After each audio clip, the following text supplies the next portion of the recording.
आ गया है बहुत ही धमाकेदार ट्विस्ट, जहां पर अनु ने पकड़ ली है दूसरी जॉब। और यहां पर जब वो आर्य को बता देती है तो आर्य उसके डिसीजन को अपने सर आंखों पर रखता है और कहता है कि ठीक है, तुम्हारा जो डिसीजन है मुझे मंजूर है। जिसके बाद यहां पर अब अनु परेशान हो जाती है। वो कहती है कि सर आप भी तो कुछ कहना चाहते थे ना।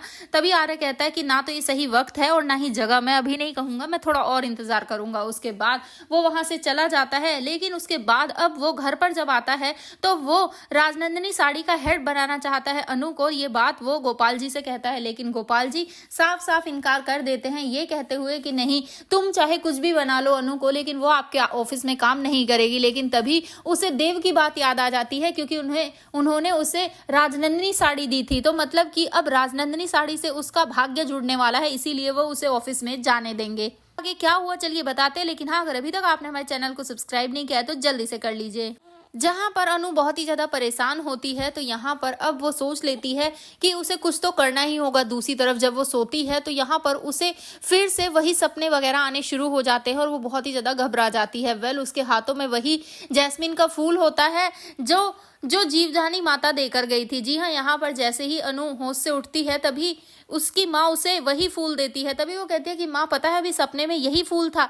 जिसके बाद अब यहाँ पर पुष्पा जी और गोपाल जी दोनों ही काफी ज्यादा परेशान हो जाते हैं। इसके बाद अब यहाँ पर वो दोनों फैसला करते हैं कि वो आपे के मंदिर जाएंगे। जी हाँ, वहां जाने के बाद अब वो कुछ ना कुछ सॉल्यूशन जरूर निकल जाएगा। जिसके बाद यहाँ पर अब सुबह होते ही वो लोग निकल रहे होते हैं। तभी गोपाल जी कहकर जाते हैं कि मैंने किसी से तेरी जॉब की बात की थी, तू जाकर उनसे मिल लेना, फिर देखते हैं क्या करना है। जिसके बाद यहाँ पर अनु सोचती है कि मुझे करनी तो है नहीं जॉब, लेकिन कोई नहीं, मैं फिर भी मिल लेती हूँ। यहाँ पर अब वो लोग वहीं आपे के मंदिर पहुंच जाते हैं और वहां जाने के बाद बहुत ही ज्यादा परेशान से होते हैं, क्योंकि उन्हें उस बारे में कुछ भी नहीं पता होता है। दूसरी तरफ आर्य की माँ भी घर से निकल जाती है। तो जब आर्य भी सुबह सोकर उठता है तो वो भी अपने भाई से पूछता है कि कहाँ गई है माँ। तभी वो बताता है कि वो आपे के मंदिर गई है। इसके बाद अनु के मम्मा पापा और यहाँ आर्य की माँ वो सभी वहां चले जाते हैं और यहाँ पर जो देव आते हैं वो उनके हाथों को मिला देते हैं। और इतना ही नहीं, यहाँ पर जो साड़ी दी होती है अब आर्य की माँ ने वो साड़ी दे देते हैं अब अनु के मम्मा पापा को। और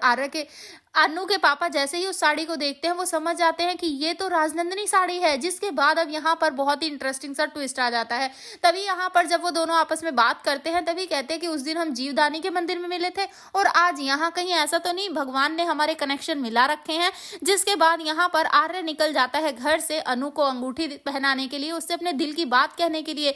तो वहीं दूसरी तरफ अनु भी बताने वाली है कि उसने नई जॉब पकड़ ली है और अब वो वहीं पर जॉब करेगी। वो सोचती है कि सर का दिल तो टूटेगा लेकिन कोई बात नहीं, सब हो जाएगा। यहाँ पर अब देखना काफी धमाकेदार होगा कि जहां आपने देखा ही कि एक तरफ जहां राजनंदिनी साड़ी की वजह से अनु फिर से आर्य के ऑफिस में जाने वाली है और ज्वाइन करने वाली है, तो क्या सच में आर्य और अनु की राहें अब एक होने वाली हैं? क्या जल्द ही इनकी शादी की बातें होंगी? आपको क्या लगता है? हमें कमेंट करें। ऐसे ही खबरों से जुड़े रहने के लिए आप हमारे चैनल को जरूर सब्सक्राइब कर लें।